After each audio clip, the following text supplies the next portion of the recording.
Response. What do we do? Are we doing the right things? When you go to the police station or you go to Dovsu, are they supportive? Do you experience what I call system-induced trauma? And if you have actually downloaded and used the app, share with us your experiences with the Buame app. Osofo Sami Chebeku is with me in the studio. Sami, good afternoon. Good afternoon, Nortey. It's been a while. Yeah. Right, you're putting on weight in the polytank areas. Yeah. Great to see you. Great to see you too, All right, Nortey. one of my colleague advocates when it comes to some of these issues. And let me start out by stating emphatically, when we say domestic violence, we defined it last week. We did all the types, the factors. People wanted to know why women will stay in relationships or why victims will stay and, should I say, damaging relationships and all that. We've done that.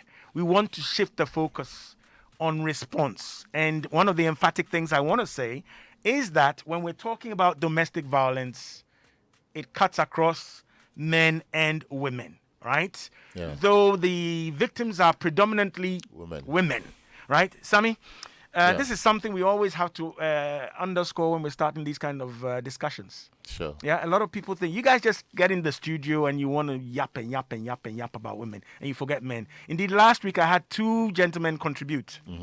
One says he's in a bad relationship, a marriage, and he's not the kind of guy who would raise his hand or be violent.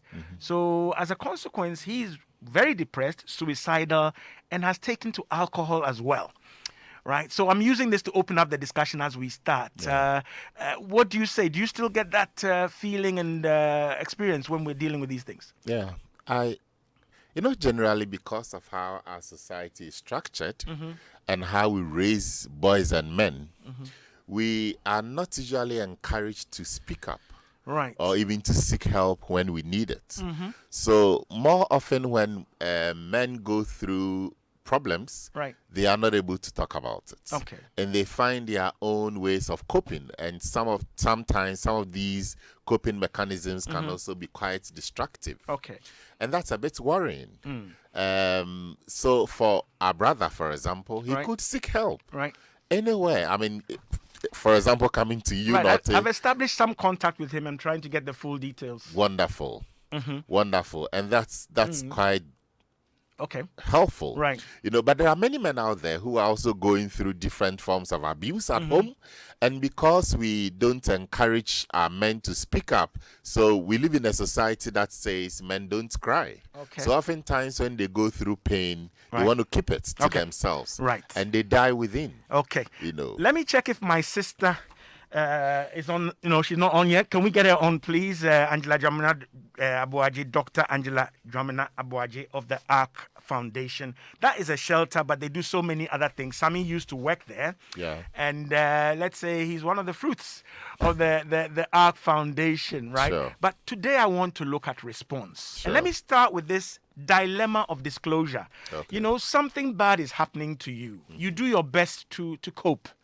Right? But it gets so bad that you feel you must speak out, Sure. disclose or report, Sure. whether to family, whether to church, whether to, a friend, a colleague. There's this dilemma, the cost of disclosure. Am I better off keeping quiet? Will things get better for me when I speak, or will they get worse? Okay.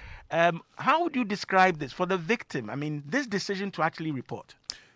Okay, thank you, Nortey. I get that confusion because, again, per our upbringing, we are told not to wash our dirty linen in public. Okay. So for most survivors, they feel that talking about it, reporting and seeking help probably means washing their dirty linen in public. Okay. But that's sad. Seek help. And then in terms of seeking help, there are two ways to look at it. You can look at the formal way or the formal structures and the informal ways of seeking help. Right. When I say formal way of seeking help, you can look at the police, you can look at going to NGOs, you can look at the Department of Social Welfare, you can look at DOFSU, you can look at many agencies that work in these areas. Right. And then at the informal level, we have families, we have traditional leaders, we have religious leaders, we Okay. have school heads, we have quite a number of people Right. who are sensitive in these areas, Right. whom you can seek, Right. talk to. But the whole idea is that talk to someone who can be of help to you. Okay. And you shouldn't keep it within. Right. You should not. But it is not that easy to say. It is not that easy. Somebody within a domestic, intimate setting is the one hurting me. You're actually going to, should I say, report or disclose abuse, damaging, threatening, harmful behavior committed by a member of the family, the society, the community. That's a challenge. I have my sister E. This woman is fine. Dr. Angela. Not correct. Minya, correct. Nortey. Great to have you on Zoom, right? Good to have you. You don't want to grow old, and you know me, I gossip and all that. So happy, was it 30th anniversary? On what? Your marriage, was it 30th? Oh yeah. How did you get to know? Oh, social media is social murder. It means we don't do kokoko, we just get the information. So congratulations to you and Mr. Dramina Buaji. Thank you. Right. Thank you, okay. Thank But you. you don't age at all. We've been doing this for ages, this whole advocacy. Yeah. And last week, you swerved us, but I mean, with permission. So this week we want to look at response capacity. How easy is it now? We fought for the law 2007. We've got a law. We've done a lot of training of social welfare, the judiciary, the police, and all that. How easy is it, Angie, now for a victim, and I don't like that word, but a victim of domestic violence to report in Ghana? Well, it's one of those things where you feel a certain kind of ambivalence. Why? Because on the one hand, there are institutions that can be used, and there are people working within some of these institutions who are willing and ready and sensitized and can actually intervene and do a good job of it. I know it because I work in this sector. Let me put it in that way. Right. However, we still have to face capacity issues. The fact that the person who is even sensitive and wants to intervene properly probably has to use their own money at a certain time. Just maybe 2 weeks ago, somebody that we had referred to another police station, actually came back to tell us that she had to provide the transport for, going to arrest the suspect. She had to even get paper at this point in time, for the police in terms of making photocopies and all of those things. You're talking about 2 weeks ago? Oh, yeah, about 2 weeks. Yeah, about 2 weeks ago. And she had to pay for the photocopies that they will use in the documentation and all of those things. And this is as recent as about 2 weeks ago. Right. Okay. So you do have the issue of capacity still coming up time and again in almost every institution that you approach. Okay, even if people are willing to work. Right. So is that to say we haven't made much progress? I mean, you and I, Sami, others, CSOs, faith-based organizations, governmental structures, FIDA, Aula, you name it. We've been there, seen it, done it. For those listening to us, one of the things I was challenging Angie and Sami with is that, do we just have this cyclical or seasonal frenzy when there's a media rocking case, right? That makes the headlines, and then we go back to sleep. I'll get a take from Angie, and then I'll come to Sami in the studio. Is this what we do that ultimately lets down the victims? Well, you see, again, it's a yes and no answer. Yes, because when there's a frenzy, there's a lot of information, there's a lot of movement, a lot of talk and all of that. Okay. Question is, do people go to sleep? Some people, like me and you and Sami, we don't go to sleep. Okay? We still keep working the work. We still keep turning the wheels. We still keep receiving people to try to help them and so on and so forth. So some people don't go to sleep, others do. And that's, I guess, normal and everything. You see, so let me just say this before you go on to Sami. You see, we could have done better at this stage if only there was enough policy coordination in the implementation of the laws and policies that we have in Ghana. Right. This is a question of leadership. I keep stressing it. Sometimes it's not even about money, but people just coordinating whatever services are there, and also replicating some of the good models that have even been started at the community level by a group like Gender Center. You know, the Chinchin projects, the combat teams at community levels, the kind of work in terms of interventions they have done for victims. It's amazing. The stories are amazing, but Gender Center is one organization and it's an NGO. It's not the state. And it is in our policy that the combat model must be, upscaled. It's a template that we must replicate and upscale. Absolutely. Exactly. Right. Exactly. Right. Sammy, this is something we need to look at. And if you've just joined us, it's 19 minutes past the hour of 2 on Joy 99.7 FM. We're taking another slice of this domestic violence issue ever since the 2 or 3 horrifying cases that we heard about in recent weeks. There's been a frenzy of media discussion, all sorts of angles. And we don't do it for just content's sake. We want to move things forward. We want to inform and transform. So that's why today I'm on Ultimate Health. I'm taking another bite at this. So I mean, this issue of, good stories, worthy templates that we must replicate across the country, not just in Accra or not just around where there are radio stations and noisy people like me, right? Why are we losing this capacity? We've done a lot of work. We've sensitized people, but Angie is saying that we're losing that momentum and that opportunity. Yeah. Why is that the case? And then, yes, just also, she says coordination. Yeah. It's not that we don't have the laws and the policies. We've done that. We've got a Ministry of Gender, Children and Social Protection, right? We make a lot of noise and fanfare about... we've had a deputy minister there who was a male, if I remember right. Was it J.B. Dankwa, yes. Right? The late J.B. Dankwa. But basically, we're quite happy having a woman heading that institution. And when we... got a gender ministry, there was a lot of fanfare as well. So why are we losing this opportunity? I agree with Angela. I think coordination has been the problem. Then that commitment and willpower from government to say, I am focusing on this is a problem. So budgeting issues and ensuring that the people we put in some of these spaces or the institutions that are available are well-resourced to even do their work. Okay. If you, just relates to the story Angela shared, right. Just as recent as 2 weeks ago, and the transport, photocopy, still an issue. So it's in worrying. Seeking help and relief, right? It's exactly. You are being hurt all over again. All over again. Re-traumatization. Sure. Absolutely. And that's the part that is painful. Because they would have thought that with regards to all the work that has gone on over the years with the enactment of the law, Nortey, you and I and Angela, we did the National Advocacy Partnership Project. That's right. That was what, 2007, 2009? 2008, 2009, thereabouts, after the enactment of the law. If you look at the work that has gone on over the years and we still have these issues, it's worrying.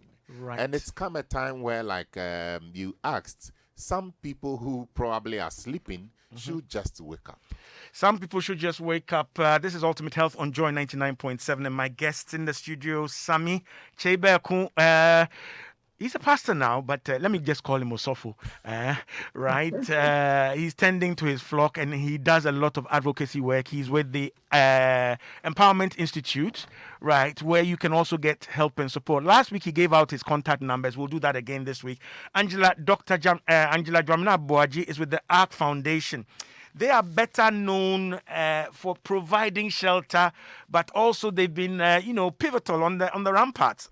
On the battlefront, when we've been fighting for laws, policy, and so on and so forth. She's been on the Domestic Violence Management Board. I have also been on that board. Angie, are we in the defense or the prosecution? Anyway, but she's been great, and I will look at shortly this issue of providing shelter and support. Where do you go? How do you leave that dysfunctional, damaged, and damaging domestic environment, right? Whilst you're being helped, whilst you are actually seeking maybe protection under the law, right? Are you still safe? Or do you go to a police station, lodge a complaint, pay for the photocopies and all that, and then go back to the lion's den? This is what we're talking about. If you want to send a WhatsApp, it's 055 11 11 997. I do believe we're active and live on Facebook and YouTube. And I also mentioned in my introduction that the DOVSU, alongside or in partnership with support from UNFPA has launched a Buami app. Buami means help me. Right? It's a support center. There's also a support center called the Orange Center, which has been set up, I believe, at the ministry. It's at the DV Secretariat. It's at the DV Secretariat, which is in the ministry, isn't it? Is it? Yes. Yes. But, right. Okay. Right. So there's help out there, and it's gone, let's say, high tech. Angie and I can't speak for Sammy. We are old school. So when we were doing it, blackboard was black and chalk was white. but now there's high tech help. So you can send your messages and concerns in. Let me see if I can put that up on my screen now. Abek was showing me what he has changed. Every time they... Oh, there you go. There's my screen. This one says, "Good afternoon, Nortey. Please ask for me. If a man reports of verbal abuse from the wife, what will be the response? Because the man thinks retaliation might be nasty."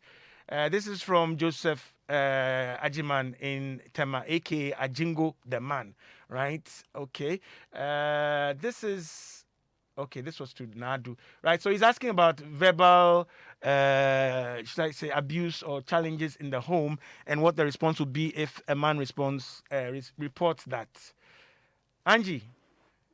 Yes. Any comment on that? You want me to answer yes, that? Well, verbal abuse is also abuse. Mm-hmm. And yes, the police have the mandate to tackle that. Okay. You see, the thing about the Domestic Violence Act is that it takes into consideration the socio-cultural context that we live in. Okay. And so it's not all about prosecution, police work. It's also about how do you even help the couple to resolve a problem, or the one who has been victimized. What else can be done to support them in a socially sustainable way and things like that. So, yes, you can report verbal abuse as well. Okay. So, Ajingo, I hope that addresses your issue. But, Sami, we're going to add something? Oh, Angela was going to respond to the shelter issue. Oh, yes. Shelter. Do we have the means, public and private, to provide shelter of all forms and modes for people who mobilize the courage to report domestic violence? Nortey, we are a country of 30 million people. Since 1999, even though I am on one hand happy to say that the Art Foundation has provided the only battered women's shelter in Ghana since 1999, 22 years, I think, of work in this sector. It is also a bit of a shame to say the only battered women's shelter in the country. It is just in this year that I know two other shelters will soon be coming up, one by another NGO. Okay. And the government also refurbishing a shelter that was donated to it so that it can be put to use. And so we are just hoping that, in a few weeks or months, we would have 2 additional shelters in the country. So, yes, our shelter, for example, has been available and has been used over the years. The only thing is that you need, in a shelter, it's like anybody's home. Everything you need in a home, you need in that shelter. So let's say you, your family, plus 10, 15 to 20 other people living in that home. If you need chaliwate in the home, you need it. If you need lemon, you need it. If you need salt, if you need a utility bills paying, everything. Right, so including security. Including security, water, medical expenses, child care, antenatal care, people going to give birth to their children, diapers, everything. So Angie, let me just ask, books. How 22 years, how has the ARC sustained itself and its services to this deprived community or population? How do you make ends meet? I mean, you can't be battered or sexually abused and go to a shelter and then we say, where's your rent? How do you do this? Just give my listeners a sense of what you go through, and then how you are able to provide all these things you were listing for survivors. Yeah, so basically speaking, in the past, we used to have support from international donors mainly, from the Netherlands, from Norway, we used to write proposals. And whether they are local donors or international donors, if they consider our proposals and it's good for them, they would give us the money we need to keep running the shelter. However, Ghana became lower middle income country. Really? And so what we noticed very quickly is that a lot of donors moved away from providing money for services, the basics. I need money to take somebody to the hospital. I need money to take somebody to the police station. And when you get to the police station, you have to pay the doctor, for the medical examination and bring back the report. We need money to take somebody to see the psychologist. They don't want to pay for those things any longer. It's not a fashionable thing to do. We got responses like, look, this is work for the government to do. You go do the advocacy and get the government to pay attention to its citizens. Right. But we realized that, in fact, in 2017, December 2016, we closed it down because of funding issues. But we have reopened it since 2019, June. And now it's mainly Ghanaians, a few corporates, a few church groups, and 1 or 2 people from the international sector who give us money.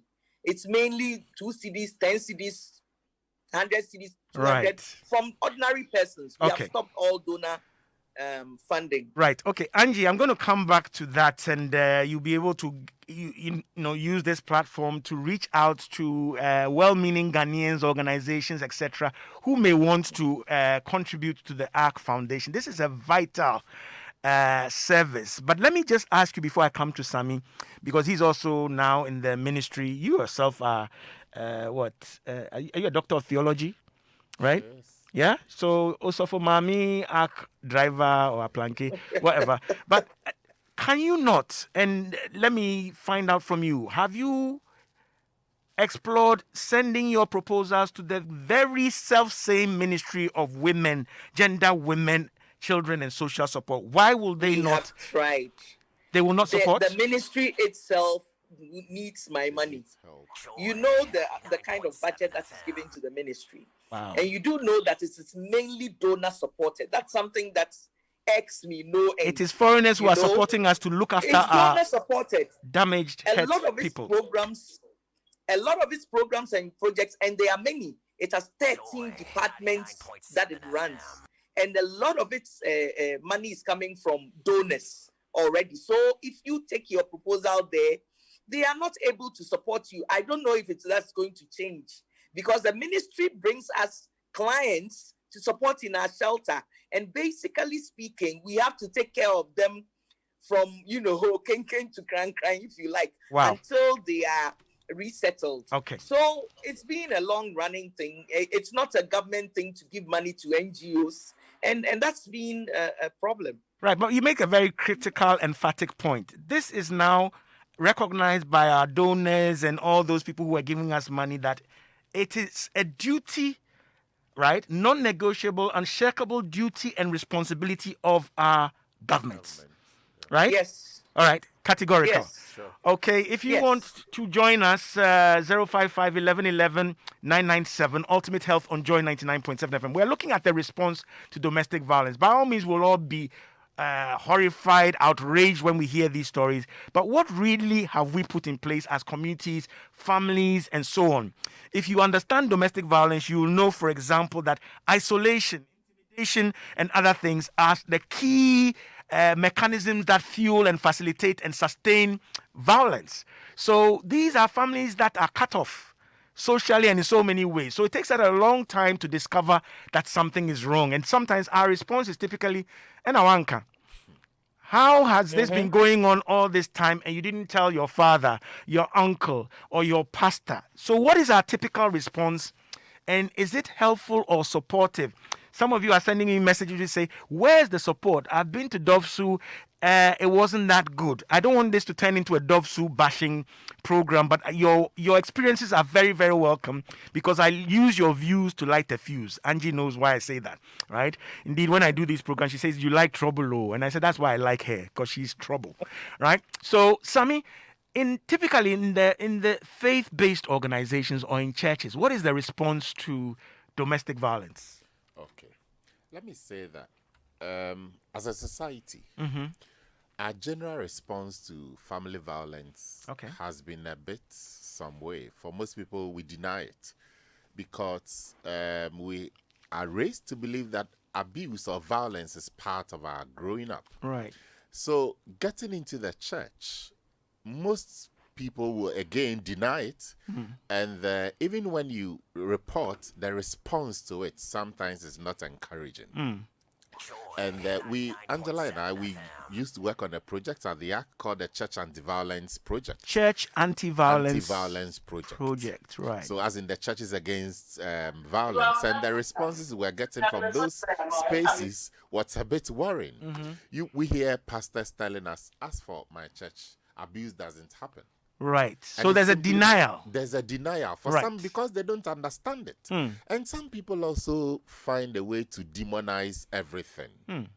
You know, this is A, and you should call it A. Right. Call a spade a spade.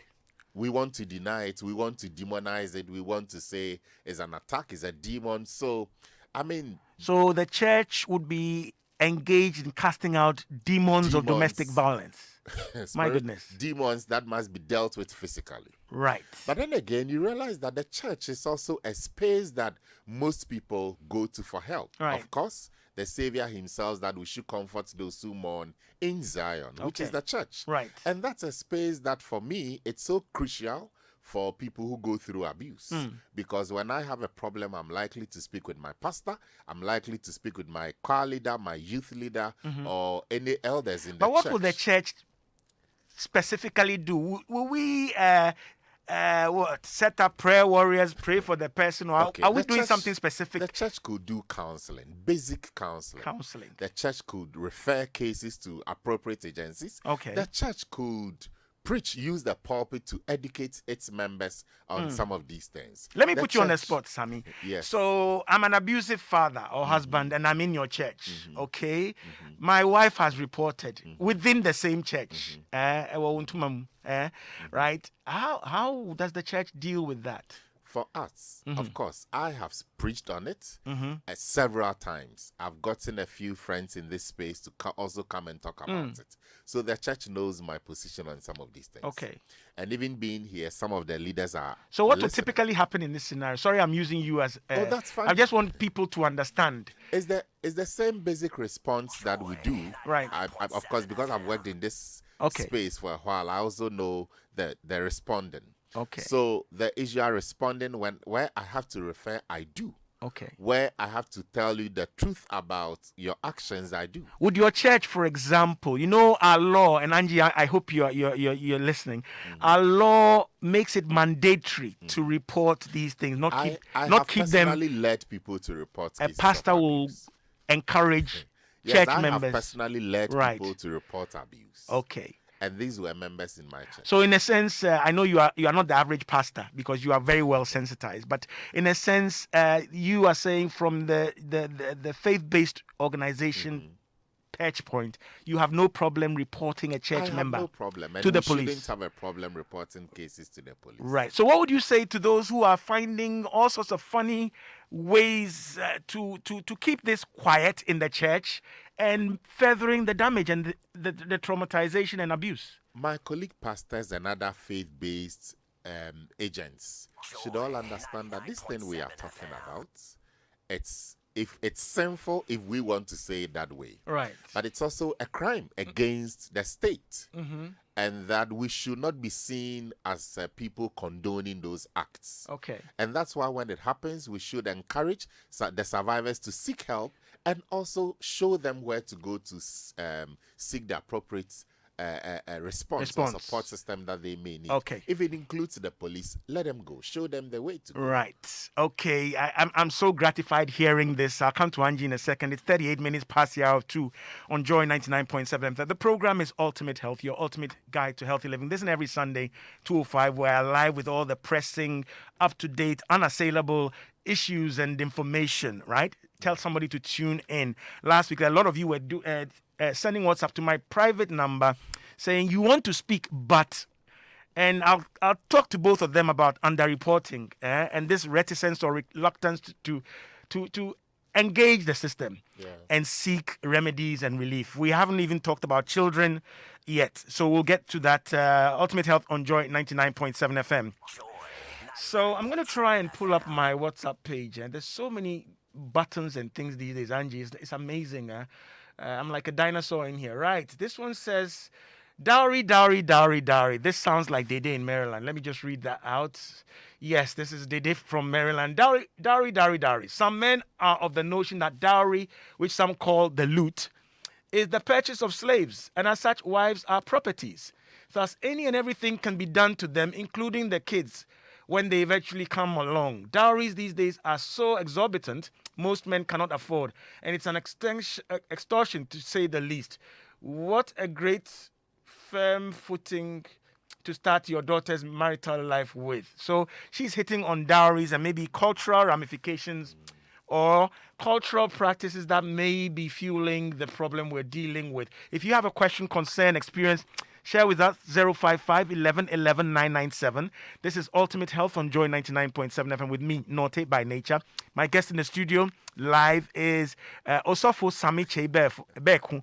He's with the Empowerment Institute. And what's the other thing, the other part? The meat box. Meat box. Yes, I run a pork joint. Actually. Oh, a pork joint. Yeah, okay. Pork joint. All right. We won't do any photo matters here.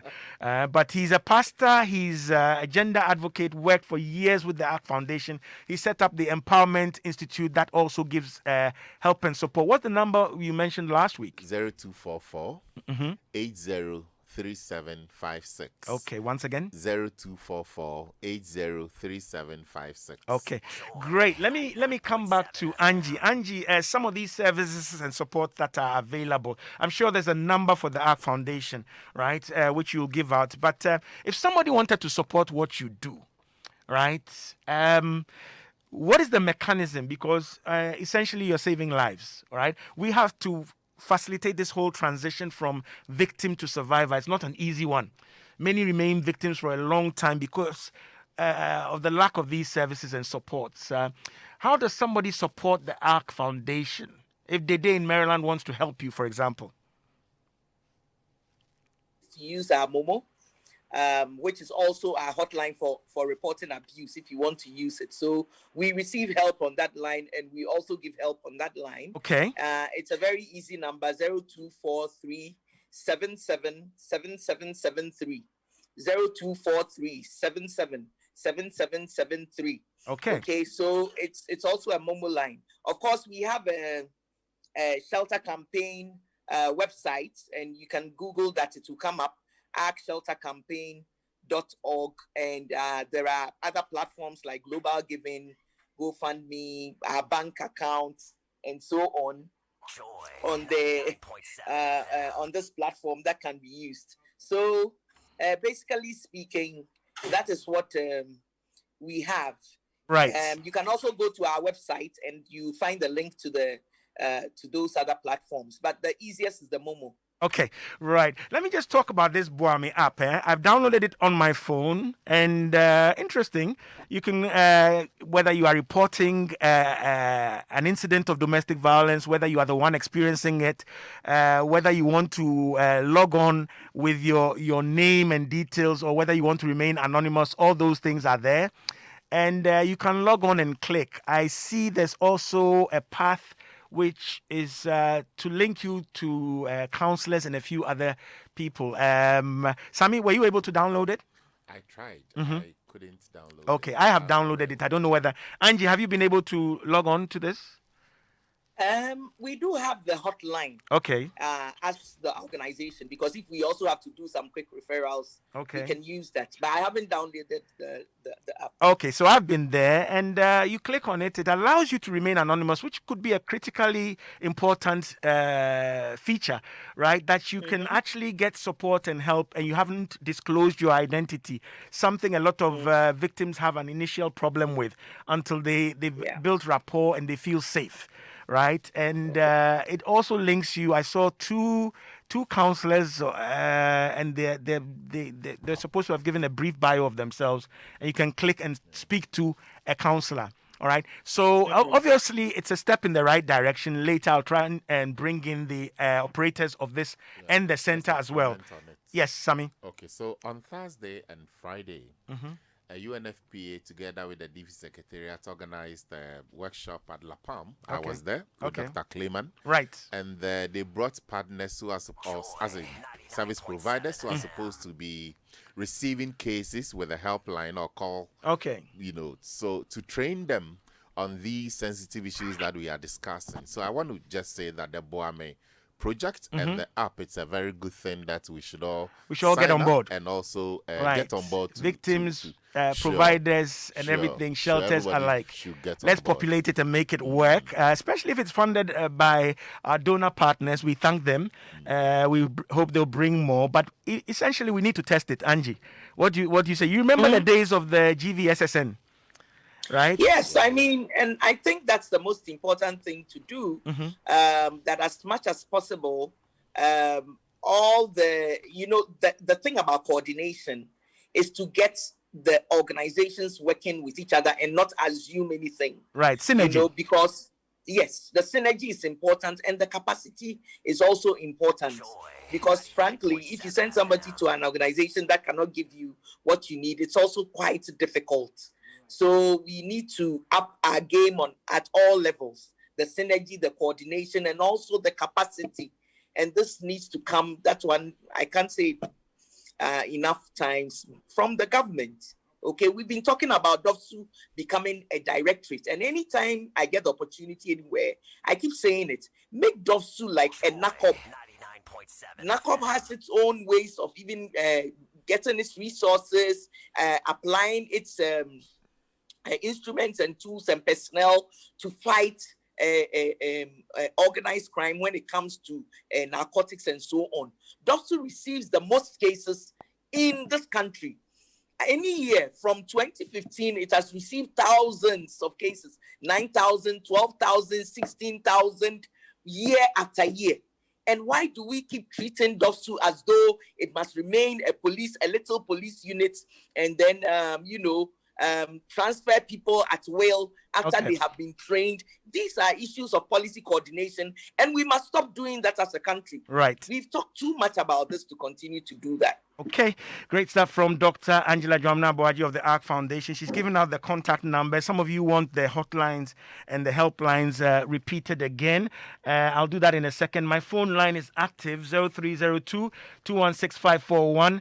WhatsApp is 055-11-11-997. This is Ultimate Health with me, Nortey by nature, every Sunday, 2:05. Indeed, we are live with all the pressing issues. This has been pressing, in fact, more than pressing. We've lost lives. I've heard stories of houses being set ablaze. Somebody died. I can't remember whether it was a son or a nephew. And some are battling for their lives. The thing is, we see the tension build up, the escalation, and there's no intervention until then. We all call into radio stations and say, oh, we are sorry. We feel for the victim. We feel this. We can prevent this. We can prevent this. You and I. 0302-216-541. Those are the buttons to push. Sami will give out his number in a second. Let me just give the toll-free line for the Buami and the DOFSU facilities 0800 111 222. 0800 111 222. Now, if you forget this, voila. 0800, right? Toll free. And make no mistake, nobody will come and tell you to pay for it. All right? 0800 111 222. And my phone number is 0302 216 541. We're live on Facebook and YouTube. This is Ultimate Health. So we've come round to looking at these issues. let me come to the issue of cases that have come to our notice and still somehow, right? And I don't want to even mention or link the devil, still somehow slip through the system. I have heard cases where even court bailiffs have tipped off somebody and so on and so forth. Our system is not watertight. Angie, we've done training, Sami and Co., we've done training of judiciary, social welfare, and so on. But somehow we hear the details of some of these cases. We had it in our hands. Have we let down these victims, these families? Yes, and that's because of the same issue that we've been talking about. Right. Now, domestic violence is a worldwide problem. In every country, there are problematic issues around domestic violence and other forms of Angie, if I may, sorry, I have somebody on the line. Yes. Let me quickly take that person and come back for that thought. Hello, good afternoon. That's fine. Good afternoon. Yes, who am I speaking to? This is Bishop calling from Asante. Bishop from Asante Mampong. Bishop, you're so welcome. Share with us. Yes, Nortey. Yeah, go ahead. I just want us to help one another. This thing is happening. We say domestic violence, spouses beating one another, even to the point of death. Let's start from those who normally contract these marriages and those who prepare the spouses for these marriages or this relationship. We should start from them. Because when these things happen, some of them are aware their intervention is so slow or non-existent. And therefore, it makes the violence to aggravate, into something else and leads to, excuse my language, and it leads to madness. And if somebody is mad, I think this is the result that we are getting. Okay. So, check this. Those who prepare these people for marriage and call them marriage counselors and elders of clans, family members, elders who prepare this for marriage, I think we should look at schooling them properly and then do the right thing the professional way, so that you see that these people are going into relationship. Okay. And so we have to start from there. Right. So, that So we all contribute. right. Bishop in Ashanti Mampong says, let's do the counseling. I think Oti Boating mentioned that last week. I have another caller on the line. Hello. Hello, good afternoon, Jonathan. Afternoon. Is this Ajman Joseph? As usual. Right. Brief, crisp. Okay, sir, I want to ask. I know a lot of couples don't seem to be reporting issues. Sometimes it will be taken over for so many a time so one person loses his or her life. But the question is, assuming I'm living with the same person in the same vicinity as a couple, and there has been a lot of physical abuse that I think might crop up to be something nasty or dangerous. If the couple themselves, none of them is ready to report, and I took it upon myself to report, what is going to be the response, and how am I even going to be shielded so that they will not know that I'm the one who made the report? Okay, so you can give information. The BOAMI allows you to do that. You can go to any facility and also report. Indeed, the law makes it mandatory that if you are aware of any abuse that is likely or actually ongoing or has already happened, you have a duty to report. This is to prevent us from sidestepping the legal processes and the structures put in place. So you have every right, and ideally, and the way the thing is set up, your identity and everything should be withheld and you'll be protected. It's not the case that the police will say, oh, Nortey or Ajman Joseph came to report that this. They are supposed to follow up and investigate. That's the way the law was set up. Let me just quickly read this one out from a friend of mine. She says, in my case, having been assaulted by my husband with very physical facial marks and indeed pictures, a Dovsu male officer asked me, what happened to my face? After telling him, his response was that se wanu koyedin. Se wanu koyedin. 2 Dovsu units I went to, they provided no help, and I was told in one Dovsu unit to respect my husband. The second didn't believe me and ignored me. This is the kind of thing I'm talking about. Yeah. System-induced trauma. And I'm very well and directly aware of this case. Sammy, any comments on that? Yes, that's the challenges we have, some of the challenges we have in seeking help. Mm-hmm. And that's actually some of the reasons why people do not even want to seek help. Right. Because we have some insensitive respondents or right. service providers. And that sometimes who should be revealed or reported, or? They should be We have reported. a setup yes. because we They have should be reported. evaluation And and then all that. also to let the survivors know that when you go to police station A and you have issues, you can scale it up. Right. You can go This person actually scaled up from 1 and to headquarters. I want to believe that some of our officers are also listening in, and some of the government officials who must again do their work. As Right. Angela talked about coordination, this frequent transfer of officers at DOPSU especially doesn't help. So we train them, we build the train them, sensitivity, the capacity, the skills, and and they are then moved out. they are moved. Right. So this is why Angela is suggesting and insisting emphatically that it should reach the level of a NACOB. Exactly. Right. I agree. Okie dokie. I have another call on the line. 055 11 11 997 is my WhatsApp line. We're talking about domestic violence, the response, the support. Hello. Hello. Good afternoon. Good afternoon. Can you speak up? Yes, good afternoon. Right. Who am I speaking to? You're speaking with Frank. Frank, share with us quickly. We're almost out of time. Yes, I want to find out why the victim themselves, if they fail to report such an abuse, is there a punishment for them? For failing to report. They are supposed to also protect themselves. Their life is in their hands, and we are being abused and are not reporting.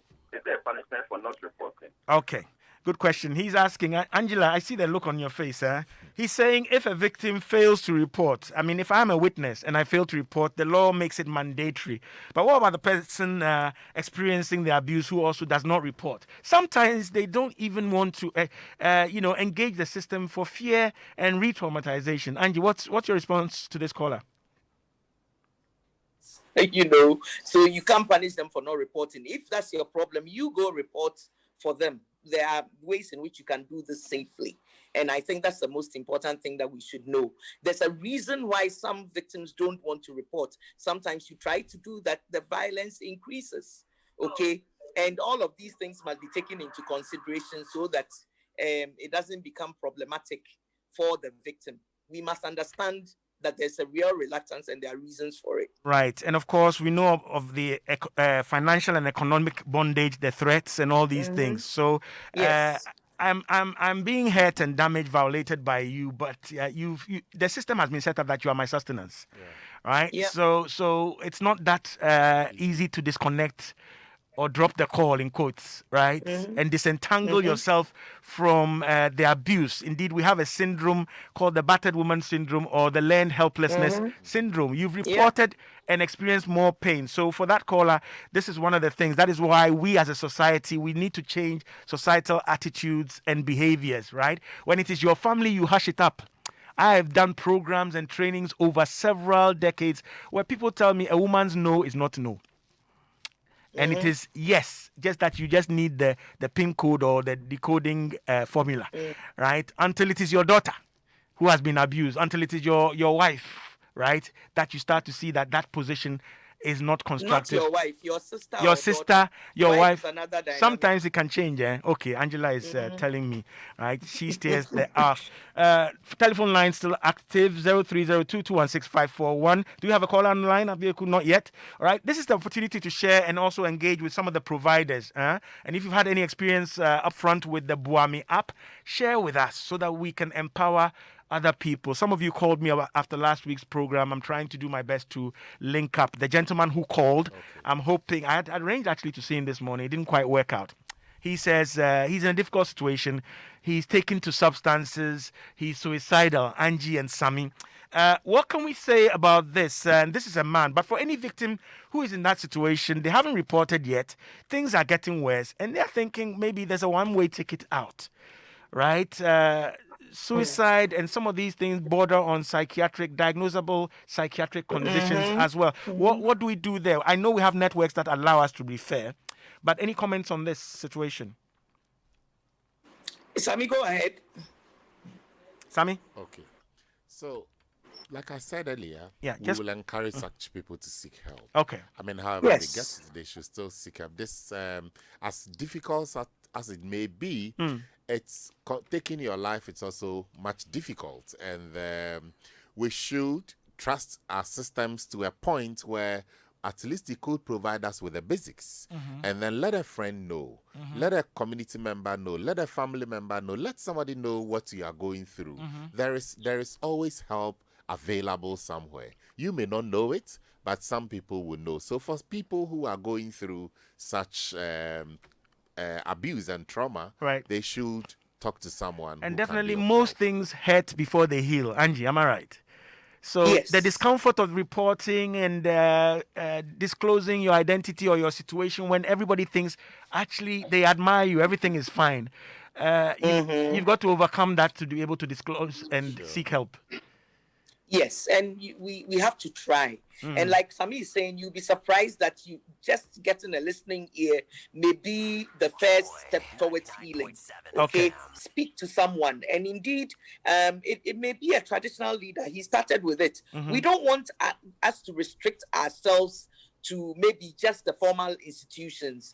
We are asking that there are systems of support, Right. and still test it. The more we test our systems, the better they will become. Okay. If we say that there's no help outside, we won't test our systems, and then they'll remain the way they are. All So right. traditional leaders, church leaders, and then our formal institutions, an NGO for somebody might tell you where to go, and that might be a first step. All right, get the right information on where to go, etc. We're almost out of time. Let me ask both of you to give us wrap-up messages and contacts, but let me also ask, there are other interventions. It's not just the legal process and imprisonment or police sanction or court sanction.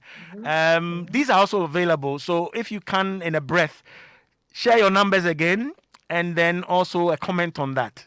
Mediation. Okay, so I'll start. Our number 0243 777773. 0243 777773. Okay. You can use that as a hotline. You can use that to help us if you want to send us a Momo. Okay. Okay. And the most important thing that we want you to know is that the Domestic Violence Act actually makes it possible for you to get mediation. You can get court protection orders. Okay. You can apply for them. All right. You can even approach a counselor, a psychologist, or there are many avenues that can be used to help you. Right. Many thanks, Dr. Angela Dramna-Boaji of the ARC Foundation. She's giving out the numbers for you to support and also get support from them. Sami Cheiberko is with the Empowerment Institute. He's an Osofo, an advocate. Quick, brief 30-second word from you. Okay, so I just want to say I agree with what Angela said. The ACT shelter needs support, and anyone who can should donate to support the ACT shelter. It's still our hope for now until we get the two coming up. We should do our best. Religious leaders and everybody should work together to support the shelter. Right. Now my number it's 0244 803756. Okay. 0244 803756. Okie dokie. Right. So that is Sami Cheiberko from the Empowerment Institute. I'm just scrolling on my phone. I'm out of time, but I want to give out the number again for the.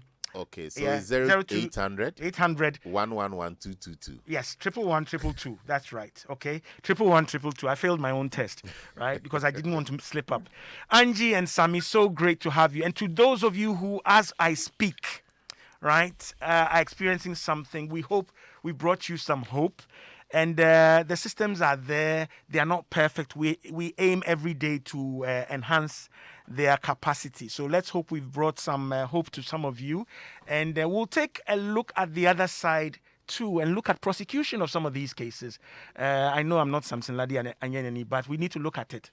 Many go to the legal process and they don't get what they want. So we'll look at those details as well alongside the take on domestic violence. My name is Nortey by nature. Many thanks to you out there, wherever you are. And we'll be back next week with another exciting, well-informed edition of Ultimate Health. Stick and stay on Joy 99.7 FM. And we'll be back next week.